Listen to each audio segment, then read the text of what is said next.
Này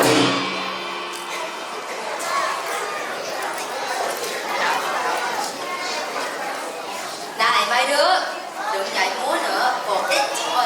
Chúng mình không biết múa lân giỏi. Bây giờ là Tết mà, không có ai thuê mình múa lân nên mình sẽ không có tiền. Chào mọi người, tôi chỉ nhận sao ai cũng vui vẻ. Tết đến rồi, chúng ta phải vui vẻ và hạnh phúc.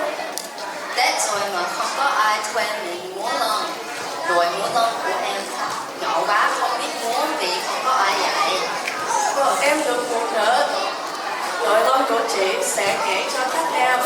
Còn thời gian mà chúng ta sẽ thuê cho các em múa trong dịp Tết. Ủa vậy sao? Các chị sẽ dạy chúng em múa lân hả? Năm nay là năm con ngựa.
Thôi các bạn ơi, được một nữa năm mới và chúng ta nên vui vẻ và hạnh phúc, hẹn nhau nhảy múa và chúc mọi người một năm mới hạnh phúc, bình an và thịnh vượng.